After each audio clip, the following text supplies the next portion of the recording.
shit! I was going to tell you something backstage. I forgot to. That I don't want to say on the air. Let me write it down so I don't forget. Well, we are live while you're writing it down, so that's all right, ladies and gentlemen. Go ahead. Yeah, I'm doing Go. it, Jay. Screw you. You couldn't even be bothered to complete the show on Tuesday, so I'm kicking it off today. Welcome to another great episode of the Left Wing Pod. I am your primary host, John Cooper, joined here by a host that only does the show when his voice is feeling like it, TJ Whitehead. How you doing, TJ? I'm doing great, John. I've got a trusty jar of cough drops here. Listen, on Tuesday, man, I wanted to finish it so bad because I was so excited to talk about that WNBA shit, but as I was talking, it was just getting worse and worse. I felt bad for everyone listening to me, and I felt like shit. It was terrible. So I said, man, and we were like 10 minutes into the show. I thought, there's no way I can do another 50 minutes of this without killing myself. I'm actually glad I didn't because my voice still doesn't sound great now, but I can talk. But man, yesterday and the day before, I was sick as a dog. Whoa, kind of sick, but my throat was, it's like I had laryngitis or something. I have no idea what happened. I felt like I had been screaming for hours, and my voice was just raw, you know? But yeah, it's better. It is good to go. How you been? I've been good. I'm looking forward to this episode because we have a lot of things I want to talk Holy shit, about. man. We need to finish our conversation about the WNBA because we're very excited to talk about that. We definitely need to talk about the 9-month deployment that is getting Navy sailors to jump off the ship in hopes of a better life that Trump refuses to call home. We need to talk about Carolyn Leavitt and her leaving because Trump left her to die. It's just a wonderful assortment of stories that we have today. But Colby does bring up one to start about because he asked us a question. Favorite East Coast Latina congressman who's recently single and John's type. And I do have to say, Colby, John's type. Moving to New York and setting up in her district like one of Penelope's fucking suitors. I already told my wife that I got to be the next first man of the United States. And this is my opportunity. So we're doing it. You'd be the first man of the United States, John. That's good. Moving up like Penelope suitors. I forgot that. Well, I want to comment on this before I forget. AOC single. That's good. Just a good banter to start out. But Colby here saying favorite co-host who had to end Tuesday's show early over complaints of swallowing. Very good. Mark also coming in. Mark also coming in strong. TJ should always feel bad for those listening to him. That's good, Mark. That's good right there. Fantastic. I commend you guys. Like my tip my cap. And AD and ML says, hello, can I please get a shout out? Thanks for watching the show, AD and ML. Do we know you? Like, are these people we know?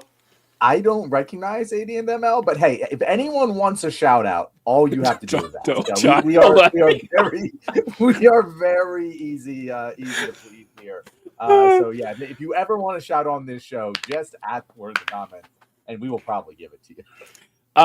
With AOC being single now, I've seen, of course, everyone's thirsting over and talking about AOC being single and showing like clips of her doing her Instagram lives and everything. She's like all flirty, like, hey, don't be weird. Don't be weird. It's like, oh, I think she wants me to be weird. I know that voice right there. Like, I know that voice. Like, this is Bill Burr has a great bit about how no does not always mean no. And like, if a girl tells you no, stop it. That's a no. It's like, no, stop it. That's not a no. That's not a fucking no. And you know it. You know that is not a fucking no. Don't pretend it's not.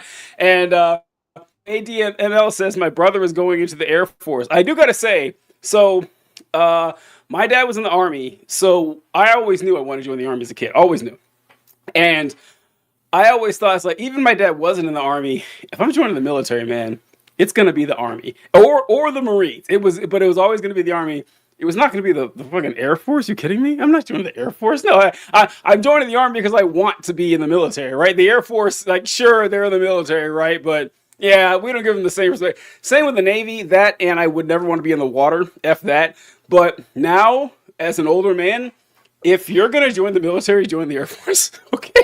That is the smart move. Everyone gets paid the same. You don't get paid more to be in the Air Force, but your accommodations will be better.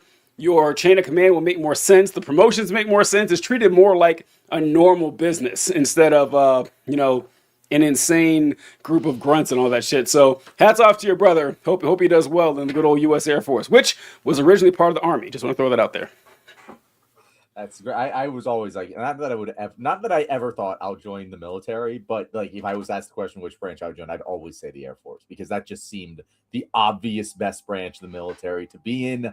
Unless you're a fighter pilot, you're probably not going to be in the active line of fire, and you can probably have a pretty cushy email job within the military, most likely in the fucking Air Force. So yeah, that would be my choice too. But going back to AOC.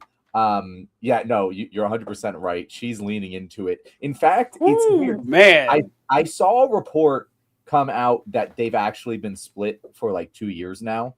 I did too. I saw that too. Yeah, which makes it extremely interesting that she would choose this point in time to make it publicly official when she is ramping up for her presidential run, which I think like maybe a year ago we were at maybe, and now it's like just very obvious she's going to do it.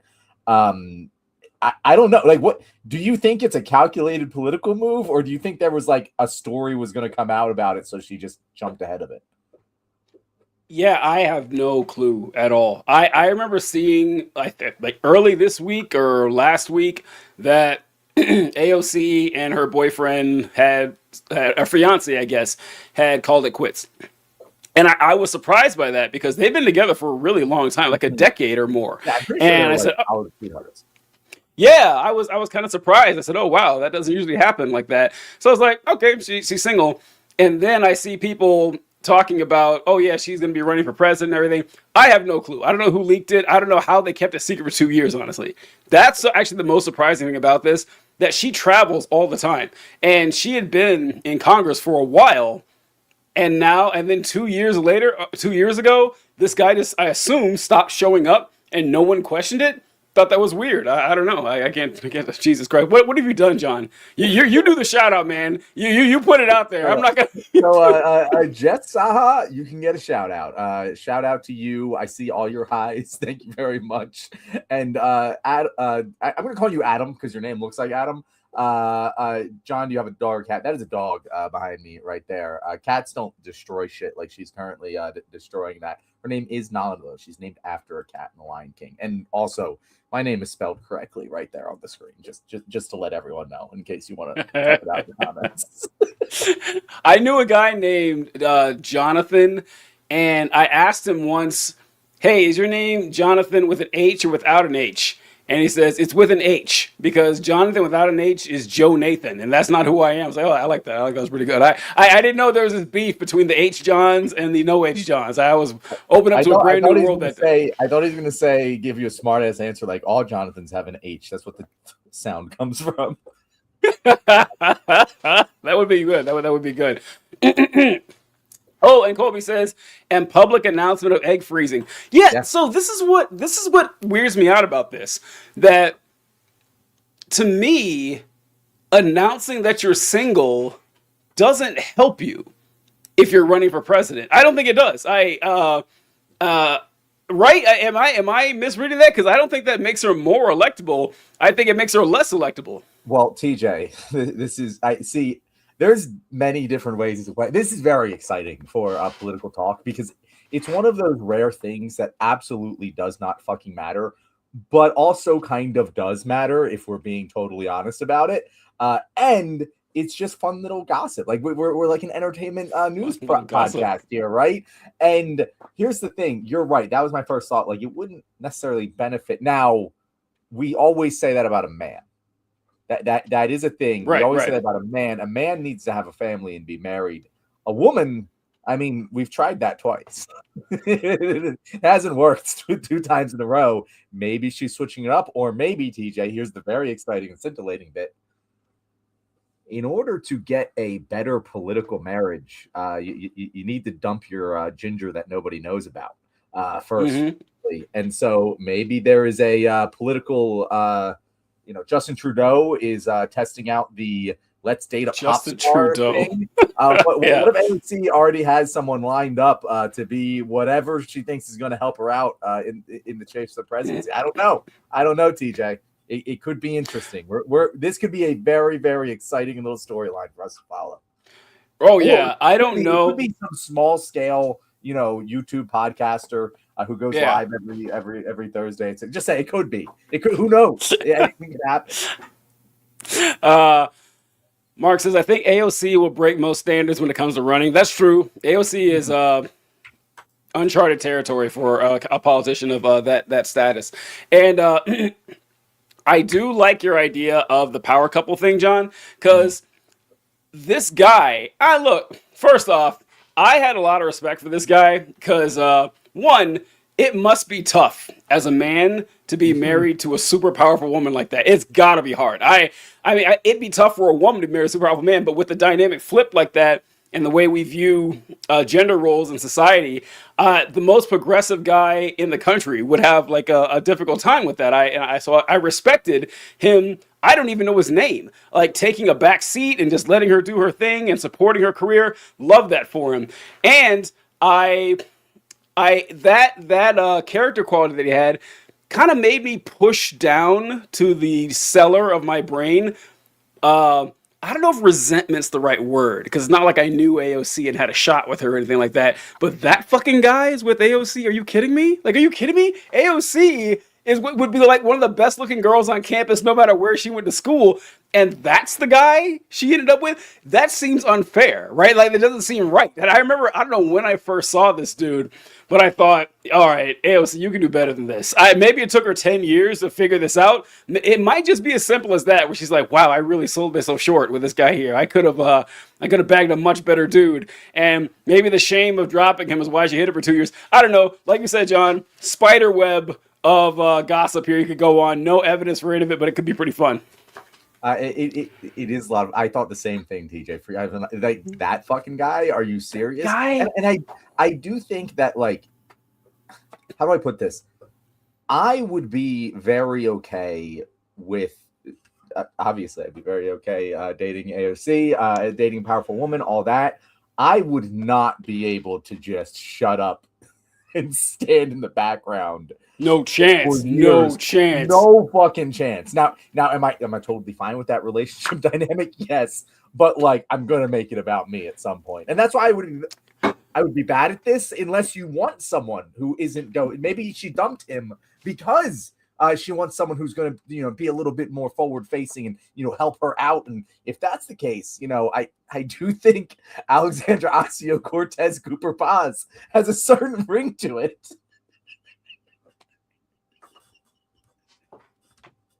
A16P. Colby, I'm so mad I didn't think of that joke first. I am so mad. God, that's good. So mad I didn't think about that first. That's great. That's so good. That's great. That's great. No, but John, it's like I agree because like I was upset with his blown opportunity first of fumbling AOC, man. That you're never gonna recover from that. Like no matter who you get with next, it's no shot. It's living up to fucking AOC. And then second, I hadn't thought about that part until recently that he fumbled an opportunity to like do something like of major like political merit once, and I have a hard time buying AOC would be with someone who wasn't super politically active. That does not compute to me. Maybe she was, maybe he just didn't really care much, and maybe he's kind of a meek, quiet guy, doesn't like to talk. I don't know, but I just like, man, if like my girlfriend was one of the top 5 most popular politicians in the last decade, you would not stop seeing my face. I would let her, of course, I would try to block her spotlight or anything, but man, I'm making use of this and trying to do something. Nothing. I once again don't even know the guy's fucking name, man. I've seen it like a dozen times this last week. I couldn't tell you what it was. He's just that ginger dude. Like I have also seen his name multiple times. Could not be bothered to remember it. It's fun. What do you think of AOC? Because I have money on her to win the Democratic nomination. I think she's going to. I think she's going to be the next president of the United States. Like that. That's what, like if I'm going to put money on the next president of the United States, it is AOC, and it's not particularly close in my mind. I'm not saying she's beating the field, but in terms of single most likely, it's her. Riley Roberts, Hugh Jass says, is his name. What a boring ass name. How does Riley Roberts end up with Alexandria Ocasio Cortez? Hold on one second. Stall for the John. Give me 1 second. There's something out here. Hold on. Sorry. Go ahead. TJ's girlfriend is saying, "Hey, stop being thirsty over AOC on live." It is one thing we're talking, and we're talking last week about I forget her first name, Francesca Hong. That I could be wrong about the first name. But who was running for Congress in Wisconsin, and she lost that race. And something I said about her is that if you live in these circles like me and TJ do, you've definitely met people in left-wing circles like her who are as annoying as shit, incredibly militantly left-leaning. They're always playing to the win points and win currency just within the far left base. And that makes them very difficult to get along with for people who are a little bit more forward-minded like TJ and myself. Fun fact, those people also tend to fucking hate AOC because AOC doesn't do that. Francesca Hong, okay, thank you, Colby. Thank you. But AOC doesn't do that. She's actually very charismatic. Like she's not just that she is the Cinderella story coming from rags to riches, being a waitress, running a grassroots campaign, being really the first grassroots progressive campaign to get into Congress. She was then able to build power and influence within Congress without doing anything rash, without like really trying to jump in and take power for herself, just kind of playing the game the right way and building power and influence over time. And now she has set herself up absolutely perfectly to be the next Democratic candidate at a time where, again, if all things go according to the direction we see the midterm setting in, generic Democrats probably going to be like fucking plus 10 on the generic ballot come 2028. And so whoever wins that Democratic nomination, it's not necessarily a lock, but you got to think they're going to be favored. If you're going to be betting on what the outcome is, you're going to be given additional points to the Republicans because they're so far behind right now in the midterm. So that's why I think AOC has the most influence within the party, has the most ability to energize the base, will capture this anti-establishment trend going through the primaries right now. Not that every anti-establishment candidate is winning, but many are. And the thing about anti-establishment candidates is they're supposed to lose. They're supposed to be massive upsets. And now the establishment is parading around a slight marginal victory over Francesca Hong as like, oh, we still got it, guys. Like, no, that's not how it fucking. You're supposed to mollywop Francesca Hong. You're not supposed to be in a tight race with her. You're not supposed to be losing to a guy named Abdul El Said under any fucking circumstances. And yet here we are. This is the wave. That is the wave that is winning. AOC is the most prominent politician as associated with that wave, who, by the way, was smart enough not to endorse Francesca Hong. And yeah, she's going to be the next president of the United States. And yeah, if you want me to be the first man, put my hat in the ring, AOC. I believe we all are. All right. Wait, is my mic still on? Okay. Sorry, John.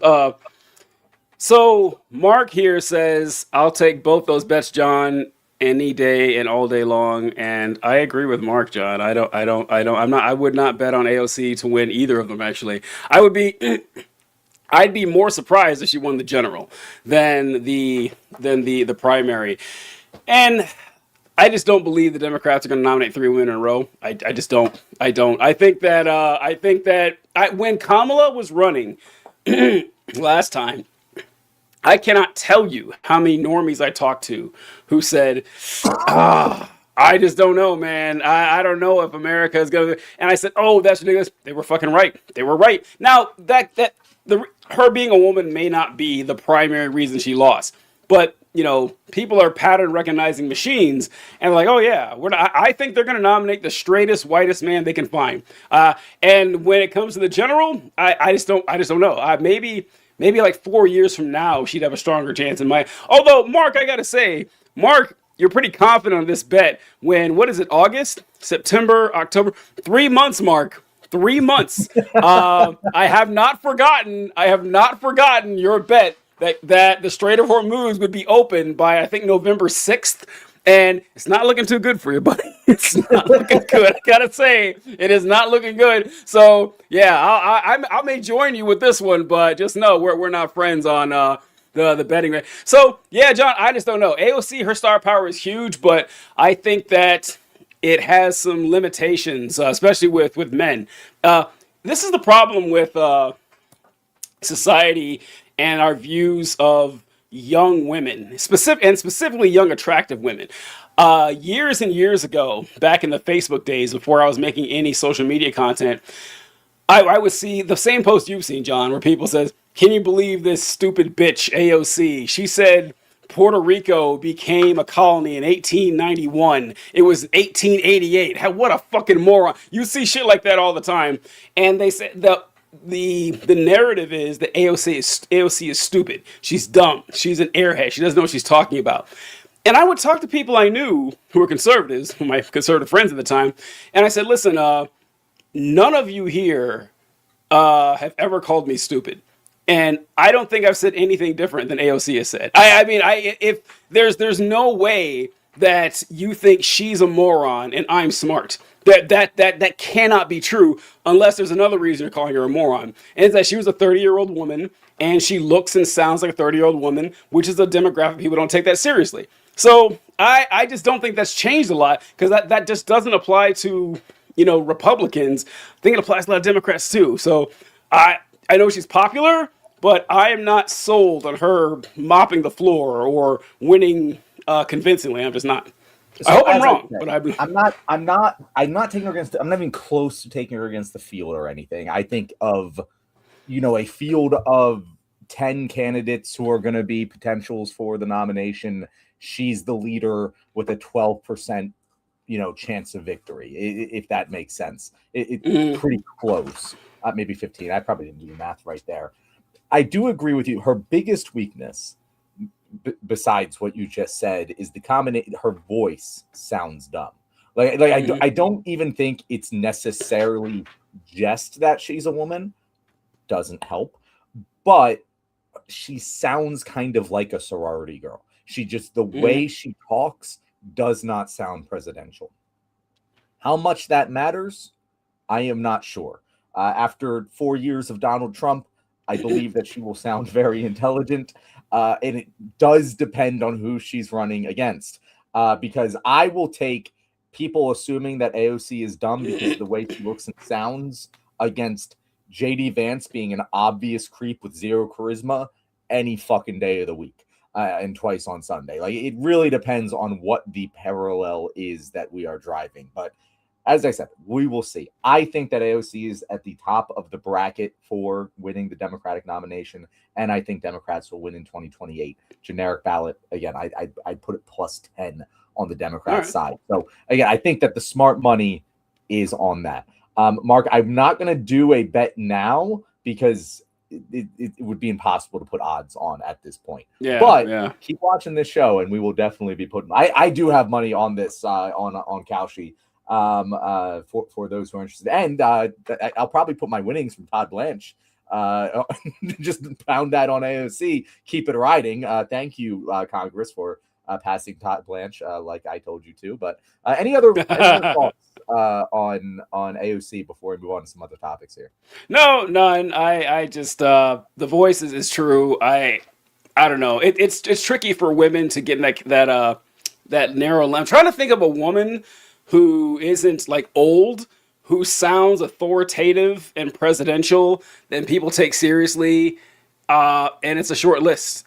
I can't even think of anyone, honestly. I can't. It's difficult to do. It's difficult for most men to do too, but we're used to associating power and resonance and a deep tone quality with competence. And women aren't just not going to have that. And if they do, they're going to seem less feminine, which turns people off. So it's a tricky position. Now, it doesn't need to be that way, but that's the way we are in the country now. We're just kind of behind on our female leadership. Yeah, We will see. Mark says to write it down that JD Vance will not be the Republican candidate. I'm fine with that, Mark. I don't necessarily disagree with you. I just don't know who the fuck it's going to be. Like on the Republican side, I have no fucking clue. I can't even put a. I just said JD Vance because he's the VP right now, but honestly, zero idea. We might not know the name of the next Republican nominee for the president of the United States right now on August 13th, 2026. They might be an unknown fucking quantity right now, and that's how crazy it's going to get once Trump is stepping down, question mark? I don't fucking know. I've seen reporters ask Trump multiple times who he thinks should run in 2026, and every time he says, "Oh, I don't know. You know, we'll see what happens. We got two really good guys that I know, but it could be something else. Who knows?" And God, I hope Trump is. I've been saying for a long time that Trump is going to outlive us all. He's going to die at 110 years old. I hit my knees every night and pray to God that Trump does not die before 2028, because I want to see how the Republican Party navigates Trump not running again and having to have someone run in his stead that Trump also supports without being a petty bitch and torpedoing them. You think he's gonna? He's going to? He refuses to endorse his own VP. I don't think he will. I don't think that he thinks anyone is capable of replacing him. I can't wait to see this, man. Trump, you got to hold on for me, man. You've got to hold on for these couple of years, because I got to see that happening. Okay, real quick, John, I wanted to point out a very strange comment. I don't know if you saw it or if you ignored it on purpose, because this Colby says, "Can John flex for the camera, or would he rip his shirt off, or would his shirt rip off his body? Let's just see it either way." He said he's been working out. Colby, what the fuck? I don't know where that came from. I mean, he said he's been working out, but like, I don't know. I'm wearing a very baggy shirt right now. It's not even like a tight shirt. I have been working out. Thank you for noticing, Colby. But is Colby into dudes? Do we know that? I knew Kyle was. I didn't think Colby was. Colby, tell us if you want to, if you're into dudes. He's into us. We know he's into us. He's into us. He gets the fuck out of us. I don't know if he's into dudes in general. John will send you some DMs after the show with images. Subscribe to our Patreon, and then we'll subscribe to our Patreon. That's what we should have been doing this whole time. Okay. Oh God. Oh man. There's so much I want to talk about. We keep getting sidetracked, but so many good comments too. They are. I can't be mad. A couple comments and then segue. Sure. Them to segue. So first of all, AOC with a portable voice changer would be well received. AOC with James Earl Jones's voice would be unstoppable, in my opinion. Huge ass.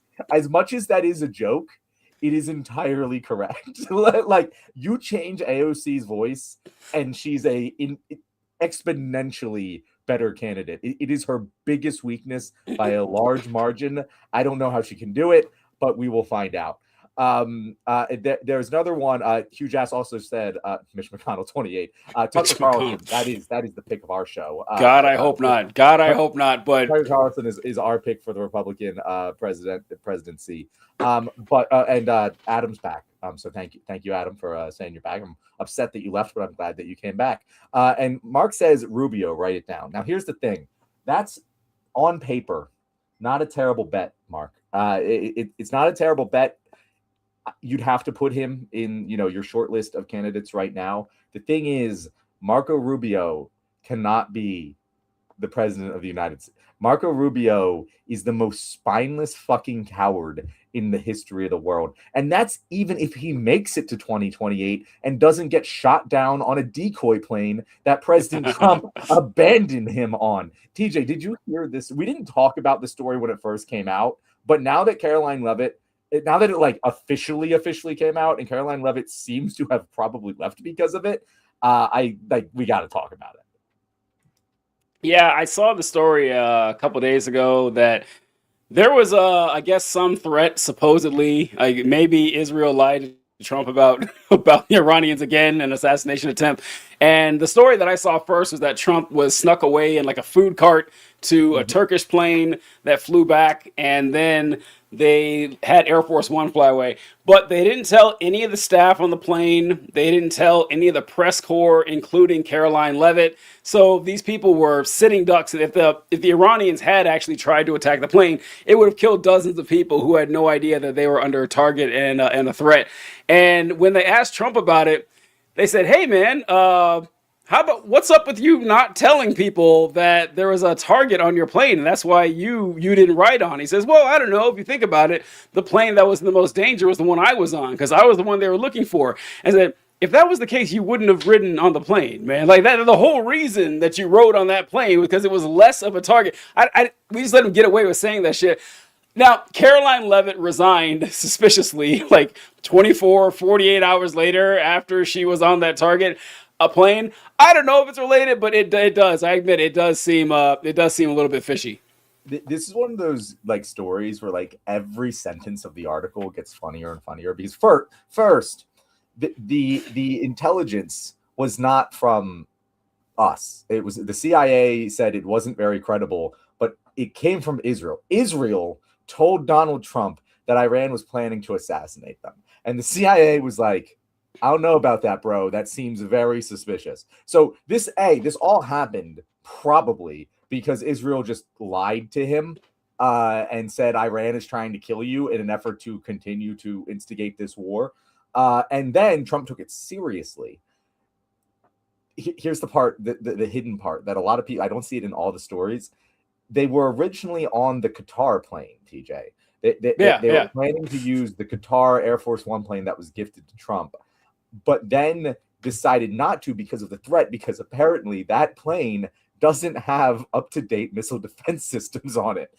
Oh, I didn't read that. Yep. And so they moved everyone to the old Air Force One, which apparently they just travel with a backup plane. Apparently they just have two Air Force One planes that they travel with at all times. So they moved everyone to that plane instead. And then Donald Trump snuck out of that plane on the notorious food truck cart and went on a military aircraft, which landed at the same airport where he snuck back onto the plane to exit with everyone else as to like pretend that no one would notice.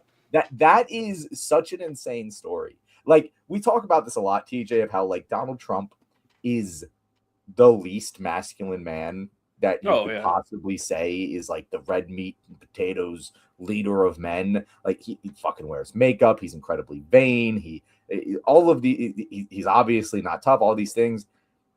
To just abandon everyone and skedaddle on, that is like children's movie villain level of fucking morality here. Like the least manly, strong thing you can do is abandon all of your friends and allies, use them as a decoy at the slightest threat. Again, your own intelligence community is telling you it's not even a threat, but you're going to go off running anyway and use everyone else as a decoy. It is the most cowardly fucking move that you could possibly make. And it just continues to blow my mind that these you've got to bring manliness back to America types of people are like, this is my fucking guy.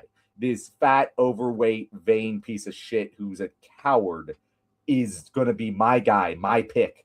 I don't get it, TJ. It's insane. It is. When Mark wrote that John said to pretend that no one would notice, but no one did notice. Oh, how did we find out? How did we find out? Good one, Mark. How do we know this happened? I mean, I don't think Trump just like told us. I think I don't know. I bet something he would do. To be fair, TJ, he would let it slip, but he didn't in this case. He just randomly started talking about what it looked like on the inside of a Turkish food cart. They're like, "What? Wait a minute. What? How would he know that? Oh, wait a minute. Remember that cart that left the plane and went to the other plane? I bet he was on it. Yeah." And then he didn't deny it or anything. Yeah, listen, I have been saying ever since the Butler, Pennsylvania thing, ever since the assassination attempt at Trump's golf course, since that guy raided the what is it called? The like White House Correspondents' Dinner and stuff like that.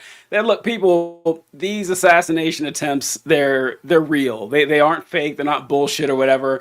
And people will point out that, well, Trump would never stand up against live fire like that, and or why would he say fight, fight, fight instead of just hiding and everything?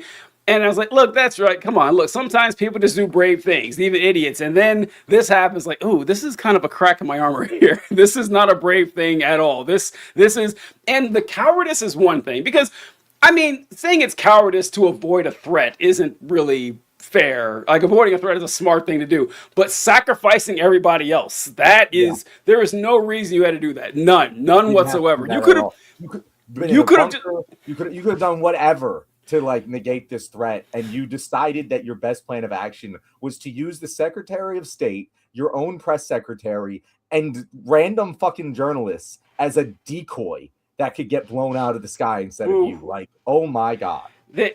And I saw that. So Caroline Leavitt, she had a baby a little while ago, and she worked through it. Like as she worked through having the baby, she got pregnant and went on maternity leave to have a second baby. I think she had it, and then after the leave, she just decides to quit.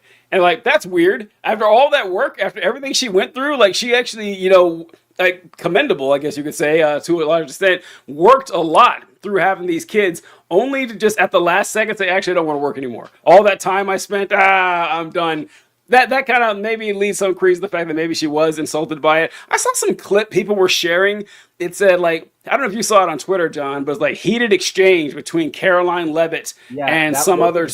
At all. In fact, it looked like Trump was on the phone and Caroline was talking to the person next to him. That was very confusing to me. I'm so glad to hear you say that because I kept seeing this pop up. It's like, oh my God, this is the day before she quit. Look at this heated exchange. And they're having this calm conversation, like 3 feet away from each other, maybe leaning in every now and then. No one was screaming, no one was pointing. I hate that. I hate when people sensationalize nothing stories. Like, what am I supposed to get from this? Even if they were screaming, it doesn't tell me anything. But yeah, thank you.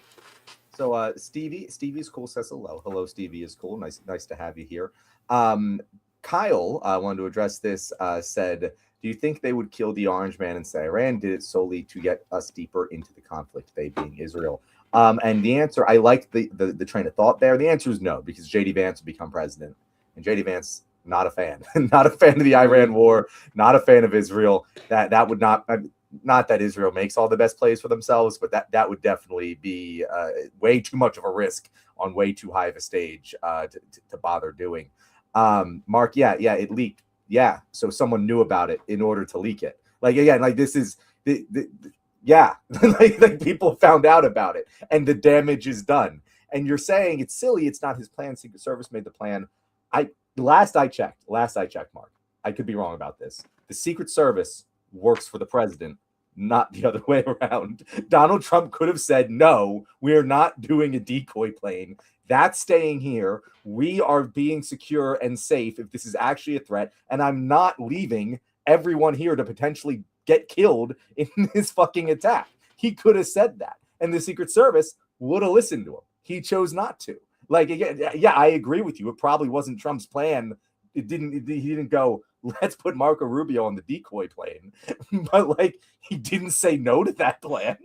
Like, So I know Mark's going to come back with this. So I'll say it before he does. That technically, the Secret Service can't overrule the president. They can. They did on January 6th. Yeah, they did on January 6th. You remember the stories when Trump wanted to go back to the crowd and the Secret Service says, no, we're not. And like he tried reaching for the steering wheel, but they wouldn't let him do it. So in an event when the president's safety is at risk and they think the president is making bad judgment, they can overrule him. And that extends till after he's president too. Like, presidents can't drive cars. I don't know if you guys knew that, but like the president can't. It's like they still can't. So, but I mean, Trump's never probably a good public safety. Right, good public safety. Yeah. But yeah, but I mean, as we know, Trump isn't the best at following rules anyway. So who gives a fuck? I don't know. But That's fair. it just I feel like he could have at least overridden the decoy plane part of it. the Like decoy if the plane. Secret Service said you cannot get on that plane. I don't think they have the authority to say we must put the Secretary of State on this plane as a Yeah. decoy. I don't think like I could be wrong. I'm not an expert on this. I don't think the Secret Service has the authority to use the Secretary of State as a decoy and innocent civilians. Like I don't think that they can do that. What an evil ass organization, man. A fun tip for you guys. Do you guys know the president who created the Secret Service? And the president who created the Secret Service was Abraham Lincoln, which I find to be very funny. It is one of my favorite, which is super funny that Abraham Lincoln started it. Although to be fair to Lincoln, at the time the Secret Service were not presidential bodyguards. The Secret Service started out in the Department of Treasury. In fact, they still were until very recently. They were part of the Department of Treasury. Yeah, they were called the Secret Service because they were looking around like in secret for counterfeit money. They were there just to check for counterfeit money and like develop task force for it and everything. And somehow they ended up becoming presidential bodyguards. But anyway, but speaking of the president, to answer a question you asked like 10 minutes ago, who would be like Marco Rubio? Like, would Rubio be the nominee for the Republicans? Like, would he have a good shot at it? Like him or JD Vance?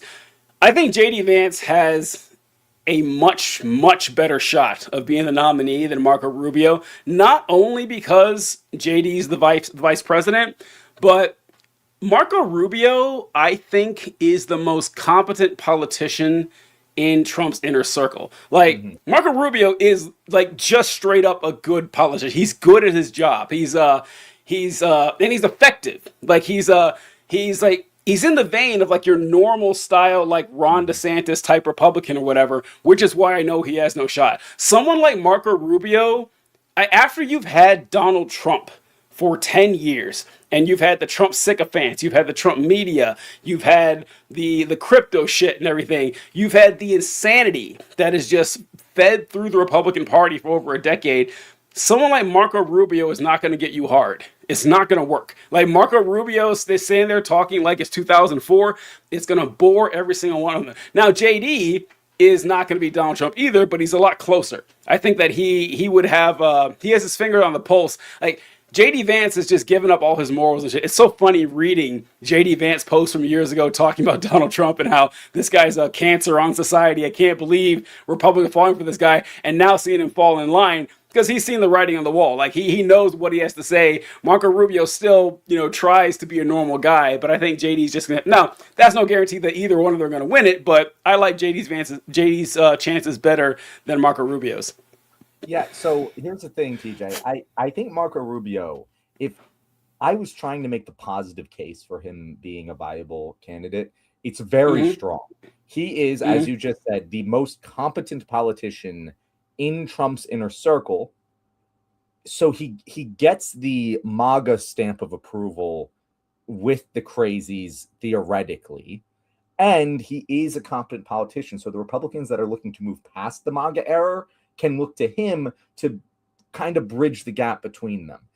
The issue, it's kind of like one of those prospects where your team drafted them in the 7th round and they're like an elite athlete and they did all this stuff. And you're like, why isn't this guy, why was he a 7th round draft pick? And then you watch him play and you're like, oh, that's why. That's how I feel about Marco Rubio, where like, yeah, it makes sense, but then you'll watch him talk and he just is a spineless, he just spineless coward, and someone who you can just look at a glance and see they're a spineless coward is never going to be the president of the United States. It's just, you need to have some sort of aura, some sort of X factor. You need to make people feel like they are safe just by your presence. And he's maybe, like you said, JD Vance is like reversed all of his morals, and that's fine. That's actually probably good for the Republican nomination. But Rubio is a punching bag for Donald Trump, a sycophant, an obvious beta cuck to Donald Trump. Donald Trump has insulted Rubio, insulted his family. He takes shots at him all the time. No one who's a Trump fan can take Marco Rubio seriously, and that's going to sink him right there. Like just that. Forget the fact that he can't do a fucking rebuttal without fucking shaking and taking a glass. Do you know how many times that ad? I would just run that. I forgot about that. I forgot about that. I add time everywhere and just put that rebuttal where he's drinking the thing of water. That'll be more damaging than any attack ad you could possibly put against him. And he's not that guy. That was the moment. That was his moment. And from then on out, he was never going to be the president. That's it. I'm sorry. It's not going to happen. I forgot about that. Against Marco Rubio. Look, this is going to be more gender theory here because, look, so there are some realities about gender dynamics that are uncomfortable to say out loud, but they're just true, okay? And, or true in enough cases that it's generally true. And one of the things that is reflected in like all the data is that when women are looking for romantic partners, leadership skills and competence are very high on the list. Like if you have a guy who has strong leadership skills and he seems to be competent at what he does, that means a fucking lot. Now, it's not that men want partners who are incompetent, but it's lower on the list. We all know what number one is. And so this is just kind of how it is. And this also reflects in like politicians. And that we want our politicians to be competent. We want them to have leadership skills. We want them to act and present themselves as someone you can trust. Someone who you can think, all right, if I need a problem solved and shit hits the fan, I need to make sure that this person is Batman. This person can solve any problem that comes in front of them. So when there's a small crack in that armor, like I suppose it's like when women say they get the ick from stuff, like trying to catch a loose ping pong ball and you can't quite get it. They're like, oh, that's kind of weird. That doesn't look super masculine and competent. And look, it's just true. Like Marco Rubio, for those of you who wonder what we're talking about, Marco Rubio did the rebuttal response to the State of the Union address for the Democrats, and the Republicans get the response to Marco Rubio. And I guess he didn't know the camera was on just yet, but he reached for a bottle of water and he tried to reach for the bottle while looking at the camera.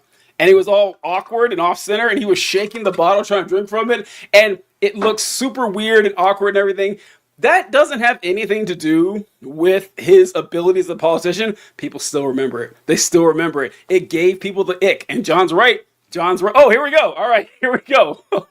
Just watch this. Again, if anyone is doubting me right now, I want you to watch this and then tell me with a straight fucking face that you think this guy can win a democratic election for the president of the United States. Here we go. Continues to be indispensable to the goal of global liberty, property, and safeguarding human rights. It's a dry ass mouth. The world is a better place when America is the strongest nation on earth. But we can't remain powerful if we don't have an economy that can afford it. In the short time that I've been here in Washington, nothing has frustrated me more than false choices like the one the president laid out tonight. The choice isn't just between big government or big business. What we need is an accountable, efficient, and effective government that allows small and new businesses to create more middle-class jobs. And to be clear with everyone, that was not the only time he did that. He did that multiple times during the rebuttal. So TJ, as our resident expert on not being able to talk properly while on a live broadcast, nice. What did you? How did you feel watching that? Yeah, well, that was a long time ago. I just remember thinking, that's too bad. Actually, that was my first thought was, that's too bad. Because we've all been there. You've been making a speech. But then again, he just handled it so improperly. Like, if your mouth is dry or whatever, you're on live TV, you're like, fuck it, it's not getting any less dry. You just turn, walk, drink, talk. That would have been so much better. That would have been so much better, but he got nervous, And I guess maybe that's something you could read from it. That he, under pressure, he cracked, and he didn't know what to do. He didn't know how to comport himself professionally. I guess it does tell you that. That's the guy you want in the Situation Room? That's the guy? God forbid that there's not enough water in the fucking Situation Room. We're going to lose a war. Like that. Yeah, that's... like Donald Trump would never have done that. Donald Trump would have been like, I'm thirsty as fuck. Someone give me some water. And he didn't take it. That's what Trump would have done.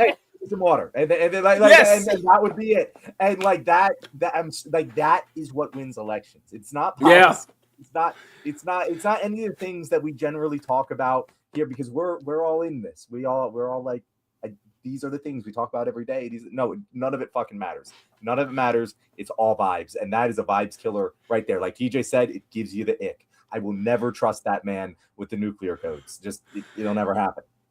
And real quick, I don't remember what comment. I think Mark left. I'm pretty sure it was Mark, but Mark said that I mentioned that we both mentioned that Rubio was the most competent politician, and that they said that, well, maybe after Trump, stability and competence will be what the people are looking for. That could very well be the case, because there's a good chance the Trump coalition just doesn't show up at all, and the boring ass Republicans may remain behind. But if that is the case, my money would be surprisingly, after everything I said earlier, this is contradictory, Nikki Haley, actually. That after everything I said about women not being able to win, because Nikki Haley does have the voice. Nikki Haley does sound like a corporate CEO, but again, she's a lot older than AOC.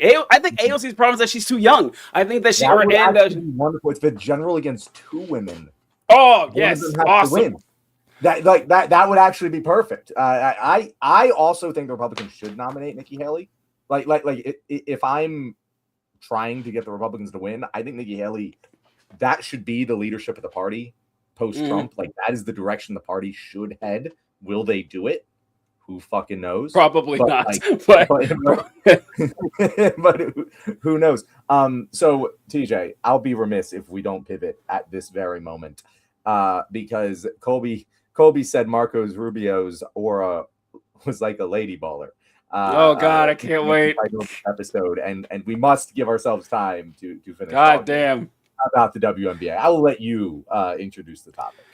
All right, so I had a few clips here where our time is kind of short because we're having so much fun. But Tuesday, before I was betrayed by my own body, we were talking about Enes Kanter, and I'm dead naming him, by the way. I know his name is Enes Freedom, but that's stupid. It's stupid, okay? I'm not doing that, man. It's not going to happen. Just like I'm not going to refer to Twitter as X. Hey, If you give yourself a new name and it sucks, I'm dead naming you, all right? Like that goes to everyone, all right? So Enes Kanter. That one I'm using. That one's fucking fantastic. That's cool. That's cool. It works. Yeah. And when Enes Kanter is already a cool name. Like I like saying it. I like saying Enes Kanter. Enes Freedom. Like, God, it's awful. Anyway, it's so stupid. How much do you want to suck right wing dick, man? Like, how badly do you want to do this? Anyway. So Enes Kanter has been a right wing hack for years now, and he and Royce White, who's even funnier as a NBA player and everything, but they have both announced that they are going to, they have both declared for the WNBA draft, because the rules of the WNBA just says only women can play in the WNBA with no further clarifications. So they said, well, it's not the female National Basketball Association. It is the Women's National Basketball Association. So if all you need to say that you're to be a woman is to declare that you are one, then I qualify. And this has caused like a firestorm and everything. And I think I said this on Tuesday. I don't know if I had enough energy, but I am amazed the WNBA did not have a protocol for this. I still cannot believe it, man. And I've read like a lot about this where because I find it kind of inexcusable. Like, these guys are dicks, they're assholes, they're being jerks, whatever. But the WNBA, I would be embarrassed if I was the commissioner of WNBA and I didn't have an obvious rule for this, because international women's basketball has rules for trans players. They're like, hey, you need to have so many years of hormone therapy, you need to transition. Like, maybe there's rules. I don't know if there's rules on if your transition was before or after puberty. I don't know, but they have rules on this shit. And then college basketball, Division I college basketball doesn't allow, at least now, it doesn't allow trans women to play at all. Every state has rules on trans girls playing. But the WNBA, like the premier women's basketball league in the country, said, it's never been a problem before. Why bother now? Well, it's a fucking problem now. Like, I would be ashamed. It shouldn't take Enes Kanter and Royce White for you to get your act together. You should have been caught with your I would say your pants down. It's probably a bad analogy. You should have been caught flat-footed. You should have been caught flat-footed on this. What do you think, John? I don't hear enough people criticizing WNBA on this. And I guess I get why, but this problem did not have to happen. This could have been addressed. This wasn't an unforeseeable issue, and they just kind of let it go. I find that kind of weird. Yeah, you're right. Like I'm actually okay with the rules as is. Like I don't know. You can do whatever the fuck you want. I don't really care. But to not have a PR strategy for this obvious attack that was always going to happen is pretty embarrassing for the league. Not that I even give a shit about that. Like again, all of this doesn't matter. In fact, I'm someone, TJ. I have taken heat from people on the left by saying, guys, they have a point. It's kind of ridiculous for someone who only identifies as a woman to play in women's sports.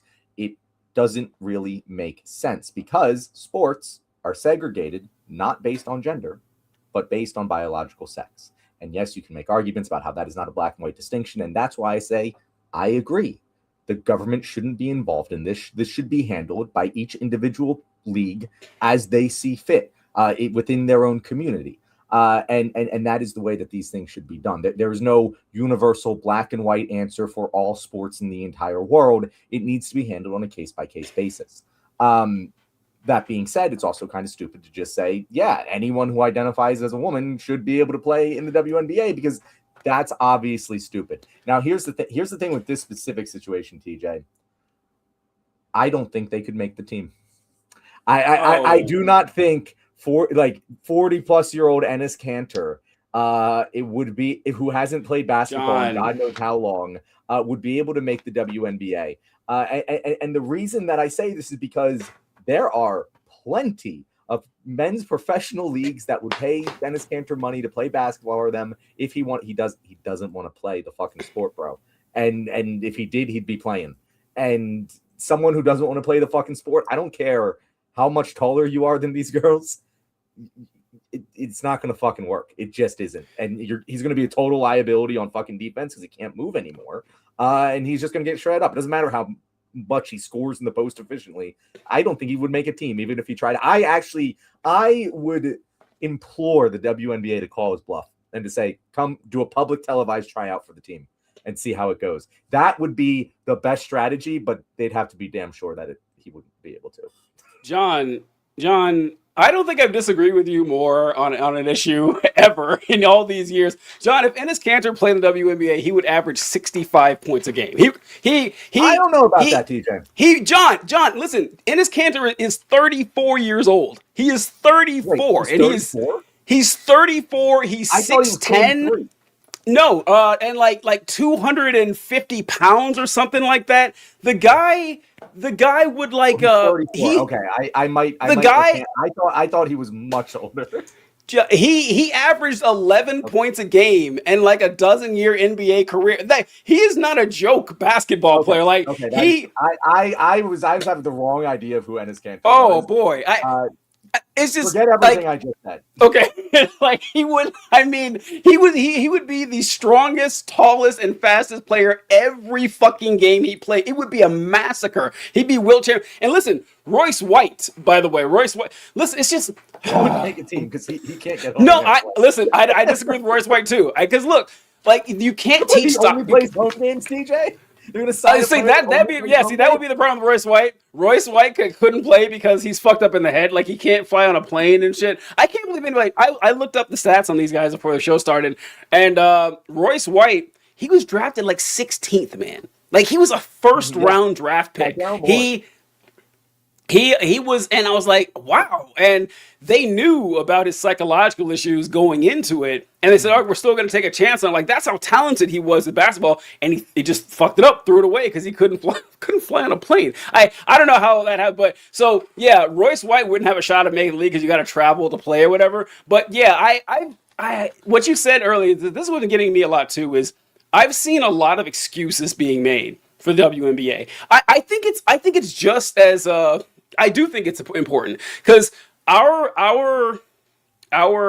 instinct is to dismiss this as the bigotry that it is, but when they're right, they're right. Okay, I have to admit that if you say that a woman is anyone who identifies as a woman, that means you cannot prove someone's lying about that. We know they are, but it's not about what you know, it's about what you can prove, and you cannot prove they're lying. So if they say, well, I'm a woman now, let me in, you can't say, we don't believe you. Well, how the fuck you know? Who are you to say I'm not a woman? Unless maybe there's a protocol in there, because I saw some conservatives say this right before the show, and I hadn't thought, because I was wondering, all right, what's your end game here? So let's say the WNBA does come out finally with a transgender policy. You don't want that. You still don't want that. Like you don't. Like, that's not a win for you. But then I heard. I wish I remember who it was. Some conservative saying, "Look, WNBA just admits that you're testing for sex and not gender. Just admit it." And I was like, "That's true. That's exactly what they're doing. It's exactly what they're doing. They are not testing for sex for gender. They're testing for sex. So they're not going to change it to the female National Basketball Association or anything like that. But look, it's fine to just say it. And like my problem with Republicans is that they're trying to make this like a state issue, that the federal government needs to get involved with these sports. Like, no, just let the sports handle themselves the way they want to handle themselves. And what I like about this, though, even when someone's terrible, I do got to admit, I love seeing people have fun. I do. And I hate to admit it, but Royce White here, Royce White's a fucking loser. Royce White is a fucking loser. He is, he washed out the NBA in just a few games. John and I have scored as many points in the NBA as Royce White has. And he's running for office all of the time.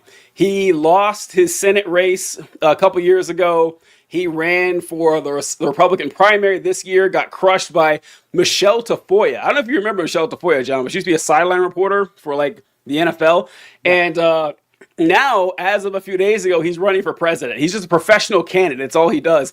And I saw this clip of him talking about declaring for the WNBA, and I kind of love it. Earlier this week, I made the announcement. I'm transgender. I'm a woman. I identify as sometimes identifying as a woman for purposes of basketball, professional basketball. So I'll be declaring for the WNBA draft in 2027 as well. I mean, I think I'd be unstoppable. But I'm a team first guy. I'm a pass. I love that he fucked up his gender in his own announcement. That's just what I want to show. That it's like, yeah, I'm a woman now, and I'm a team first guy. I was like, oh man, come on, this is your big day, Royce. He's unstoppable. I know, unstoppable by anyone who isn't employed by the TSA. So great. So yeah, I wish these guys all the best. It's gonna be fun. I'm interested to see what they end up doing with the WNBA, but my whole issue is that this didn't have to happen. This didn't have to happen at all. I just I don't know. It's annoying. Yeah. Man, there's no time left. Shit. I know. God damn it. You have more clips you want to play? I did, but it's kind of like, I don't know if it's worth it. I just was going to talk about Royce White. This is like a minute and a half, but fuck it, we ball. But this is Royce White debating Isaiah Martin, and this is just to show how just fucking stupid Royce White is. I guess he's no dumber than your average right-wing hack, but this is him talking about NATO. Let me see. I just love this clip. Spain's privilege, and it is a privilege granted to them by America, and how much they do or don't spend on their militaries, because NATO subsidizes Spain's military defense, which is subsidized by America. We subsidize the entire European Union's defense to a substantial margin, an increase, which is why a lot of America firsters wanted us out of NATO, which Democrats defend vehemently. They defend NATO. Want to get out of NATO? Of course, yeah, absolutely. How does NATO work, Royce? Right now, it works that it's breaking the American people's back, a working class of a bunch of Europeans. How does it work, Royce? They're giving their continent and their countries away to foreign invaders the same way Democrats want to do here. Can you point to me where Tell you how it works. United States it has a line item for NATO Spain's defense? Where is that in the federal budget? Are you saying that the American taxpayers do not fund NATO? I asked you a question. I'm asking you. I asked you a Why question. don't y'all answer? Why don't y'all answer each other's question? Why don't y'all answer each other's question? Not even Go start ahead. from the same reality. I'm If you don't Royce, accept that America subsidizes NATO, Royce, then you're not even dealing in reality. how does NATO work? I don't think you Does understand how America NATO works. subsidize NATO? What does that mean? Does America put in the lion's share of the funding for NATO? You think there's a Isaiah, that is a direct question. Does Okay, America but put in a lion's Does the share of money American to NATO? people That buy is a the direct lion's question. no, because I don't think that Royce understands how NATO works. All right, well, tell us. NATO, Well, tell us. look, NATO means that every country has their direct investment that they spend on their own military for their own defense. The 2% target for defense spending that these countries have, it's not like America is paying that. That's saying that you want the United Kingdom, you want France, you want our NATO allies to go and spend that on their own defense.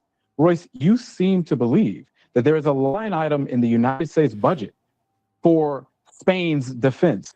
I just wanted to point that out here because for two things. One, I don't know if you've seen an interview with Royce White and the clip we just played. He has that same creepy black background every time, like he's a James Bond villain every fucking time. And he does one of my favorite things that I see politicians do when they screech and yell about an issue, but don't know a fucking thing about it. Like he went into that interview saying, America pays too much into NATO. I'm gonna harp on that. Then ask the simple fucking question, Royce, how does NATO work? Caught him immediately. So what does yeah, NATO stand for? what does NATO stand for, Royce? How long has NATO been around? It's like, can you name another country in NATO besides the United States and Spain? Just like, I love this. Like, I want to see more of Royce White in my life. Like, the more I see of this guy, the better because he cracks me up every time. So yeah, all right. How do we want to end? What's the last one we want to talk about here, John? I want to go back to WNBA. First of all, Mark said I was hilarious for my joke about the TSA. Thank you. I also thought that was great. A good one. But no, I did want to say because Kyle brings the point here. That there are many sports that are segregated based on sex because women beat men and men get upset about losing to a woman. Kyle, I've heard that. What before. sport? Which what ones? sport? What? I'm not saying, I've never heard this. That is untrue. I'm sure there's some sport out there that maybe that is the case. Like maybe like gymnastics would be one if we're calling the women's rules. Floor routine. Gymnastics. I'm pretty sure women would beat men. I could be wrong. It all depends on like what you're doing. I don't. Yes, women's gymnastics are different than men's gymnastics. Yeah. They're completely different. So like, exactly. Yeah, if men competed in women's gymnastics, I'm sure, men would get slaughtered. But if women competed in men's, women aren't doing the rings, right? It's not going to happen. Okay, get their ass kicked. If men had to do exactly. So yeah, it's not the same. Yeah, I don't know. But it says for the purpose of daily life, gender is a person who accepts as a woman and who identifies as a woman for the person sports gender is different, e.g., hormone levels. And it's like yes, like that is the common sense. I don't know why no one takes the common sense ground on this issue. Like it baffles me because that's all the WNBA has to do. They just have to bite the bullet on that and say, yeah, no, like we test for biological sex for the purposes of competition. And there's this crazy, loud, ferocious contingent of people on the left who refuse to accept that sports are segregated by biological sex for a very valid reason. It's insane to me. As someone who I compete in a sport that is segregated by sex and weight class, but we train together. I train with women. We train together. I have when I coach. I have a trans boy who would compete in the women's division because yes, they're just socially transitioned. They're going to compete with people who have the similar body types to themselves. And that's what makes sense. That is why they are segregated, so there can be higher parity competition for women. Because if they were just placed with the men, they're not going to fucking compete. We see that in wrestling right now. Girls wrestling is the fastest growing sport in the country because there's a lot of girls who would have done it, turns out, if there was a girls' team. But they had to compete with the boys, and that fucking sucks because they're naturally disadvantaged, and it sucks to work just as hard as someone and just lose because of biological predisposition. That's why they exist, in order to grow these sports and allow women more opportunities to compete. And if you pretend like that isn't the case, it ruins everything. There needs to be very strict rules for these things, just like segregation by weight class. It would suck if I had to compete. Yes. With 200 pounds. It would fucking suck. I probably would not compete in my sport if I had to do that. And it has to be fucking strict. If I get on that scale and I'm 0.1 pound overweight, I don't make the fucking cut because it has to be black and white strict. That's how sports works. And I feel like all of the people on the left who are militant about this, they don't understand sport. They just don't. And I don't understand why the rest of the left is so afraid to just be like, no, there's a common sense answer here. Just fucking go with it. That there's a winning answer. Sports are segregated by sex, not on gender. There are some in between cases that need to be handled on a case-by-case basis. Other than that, that is the way we're doing it. Women are still women. Trans women are still women because that is gender, which is a different thing than sex. It's not that fucking hard. It's not. It's not. I can't believe like this is something that we've been going. Oh, also Kyle wrote it. So this is funny, Kyle. Kyle says that there were a few races where women won silver and men freaked out. Now this I have not heard. I'd love to know what kind of race that was because when Kyle brought this up that there were some races or some sexes that some sports that were segregated because men were afraid of losing to women. I remember this book that was written years ago that this guy made a tour, and he was talking about how men and women are actually not, or women are not physically disadvantaged to men. As okay, that's ridiculous. And I'm reading it, and he says, well, because women are more flexible. And it's like, okay, yeah, we know that. Okay, like that's not what people mean when they talk about that. Like maybe there's like some niche areas where women will outperform men. And he says that in some sports, women actually perform better. Females perform better than males. For example, not joking, John. This was his example in a 100-mile race. Women could beat men. I say, okay, that's not a sport. Who gives a fuck? A 100-mile race. I don't think that sport is taking off anytime soon. Let the men and women compete together in that. They're all fucking fine. People Fine. Yes. Race. Yes. If the 100-mile race league breaks out and you want to make that co-ed, sure. I'm not going to be upset about it. By the way. Long distance running is a co-ed sport. Yeah, go for it. But like any race you can name. Oh, look, there you go. Kyle wrote, it's called ultra marathon running. All right. Yeah. Any other race you can name, it is not a competition. 100 meter, what is it? 1400 meter, the 2 mile in the Army, we ran 2 miles. The men and women standards are different. That in order for me to max my 2-mile run, I needed to run 2 miles in like 13 minutes and 10 seconds. It is very rare to find a woman who can run 2 miles in 13 minutes. It wouldn't be fair to give her that. So yeah, I'm sure in an 85-mile race, yeah, maybe that's fine. But we're talking about 99% of the races you can name here. So yeah. And, wait a minute, Colby. Just to put a point on that, it's insulting to the thousands, millions of female athletes out there who do try their hardest to compete and don't run as fast as the men. Like track. Yeah. We have the times. They aren't as fast. Yeah, we know. Yes. Yeah, they aren't as fast. Female athletes do not run as fast. They do not lift as much. They just don't. Are you saying it's because they don't practice hard enough? They don't train as hard? Like, is that the reason if it's not their sex? Because I don't see. It's just a fucking insult in my mind. But continue, Colby. And Hugh Jass wrote, are you taking into account the effects of years of hormone replacement? So here's the thing.